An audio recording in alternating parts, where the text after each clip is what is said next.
In the land of Thrace, horses fed on human flesh. Chains rattled as screams tore the night apart. These beasts were not born. They were made. Made by cruelty. Made by madness. Their hunger never slept. Would you face monsters that eat men alive? Comment below.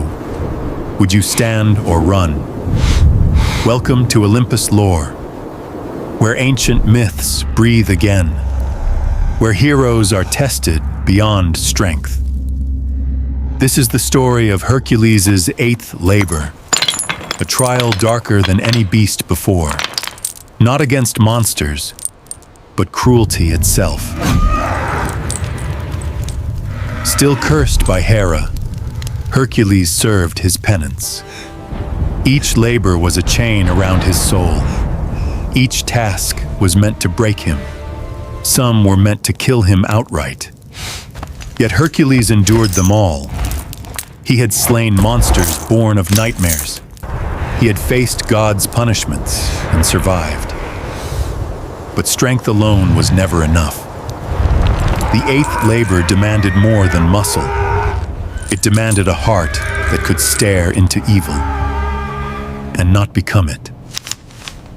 Hercules stepped forward, silent and ready, because the gods were watching again. In Mycenae, King Eurystheus gave a chilling command. Go to Thrace. Capture the Mares of Diomedes, the man-eating horses chained in iron. Bring them back alive. Not wounded, not slain. Killing them would mean failure. Eurystheus wanted obedience, not glory. He wanted Hercules to carry horror home, a trophy made of fear. Hercules bowed, but his eyes did not. He accepted the impossible once more, and the road to Thrace opened like a wound. Thrace was ruled by King Diomedes, a warrior king, son of Ares. But he worshipped war in its ugliest form. He did not conquer to build. He conquered to destroy. In his stables, cruelty was routine. Prisoners were dragged in at dusk and never seen again at dawn. The mares learned to crave flesh, not because they were born monsters, but because a man trained them to be. Iron chains held their bodies, but madness held their hearts. Their eyes were wild, their breath like rage, and Thrace lived beneath their hunger. Tell me, who is the real monster here? The beasts, or the king who made them? Hercules did not go alone. Loyal companions followed his steps. Among them was Abderus, young and brave. He trusted Hercules like a living legend. They crossed harsh coasts and wind-cut hills. The air of Thrace tasted like iron. Villages stood quiet, doors barred tight. People feared even speaking Diomedes' name. At night, distant rattles carried on the wind. Chains, and something worse. Hercules listened without a word. His silence was a promise. He would end this terror, not with slaughter, but with control. Because the task demanded it, and because justice demanded more.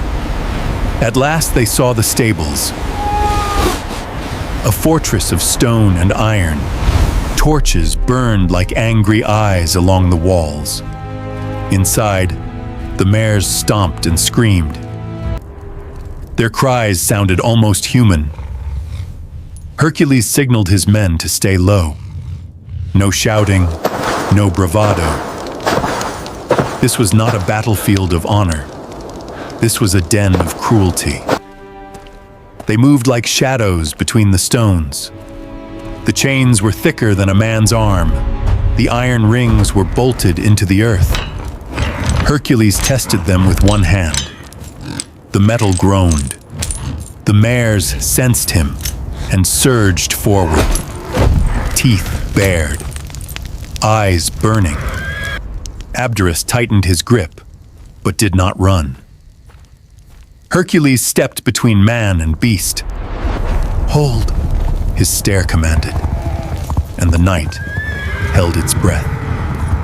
But cruelty does not sleep in Thrace. Diomedes arrived with armed men. His laughter cut through the dark. "Thieves in my stables," he sneered. Hercules stepped forward, calm as stone. "I came for your mares," he said. Diomedes' eyes gleamed with war. "Then you will feed them first," he hissed. Steel flashed. Men charged. Hercules fought without rage, only purpose. He broke spears. He disarmed swords. He pushed men aside, not seeking massacre, because the true enemy stood laughing. Diomedes met Hercules in brutal close combat. Strength clashed with savagery. Dust rose like smoke around them. Diomedes fought like war itself, but Hercules fought like justice. Step by step, Diomedes was driven back. And in that moment, Hercules understood the mares. Their hunger was tied to their master's cruelty. To tame the beasts, the source must end.